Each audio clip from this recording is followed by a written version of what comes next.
Tignan nyo, baka chamba lang. Nakikiulit. Parang ano. Yung hirap kayo maglakad, baka mamaya chamba lang eh. Hindi. Ano Hindi mo siya? maganda yung ulit eh. Ano yung, ano sabi ko, yung hirap na hirap. Yung maganda yung matry po kasi baka mamaya chamba lang na biglang gumaan. Kaya saan yung maghahawak eh? Kailangan alalay na hawak sa mga pader. Kaya kung kanina, parang sabi ko, huwag mo po kami. Kami na kukuha. Hindi lagi akong gano'n. Hindi ko maaga. Parang may exercise ko. Ay, ko nila ako lang. Sabi ko kanina, mapahinga. Iya kasi, kaya ganyan ka binibili. Natutunan na binibili. Pero hindi na siya talaga niya. Kahit malakas yung lakad niya.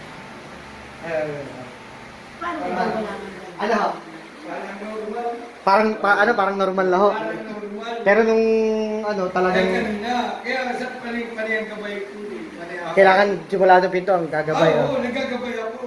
Bago makalakad. Oh. Ngayon parang normal po. Parang normal siya. Okay, basta sabi ko nga po, sundin niyo lahat ng advices ko para lahat ng in-advise ko, pag minintain niyo yun, mag-maintain na rin yung ganyan yung kalusugan na normal na ulit.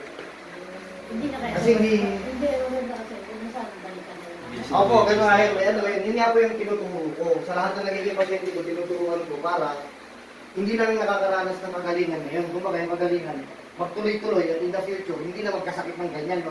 Kahit sakit na sa ibang bagay, maging healthy na siya.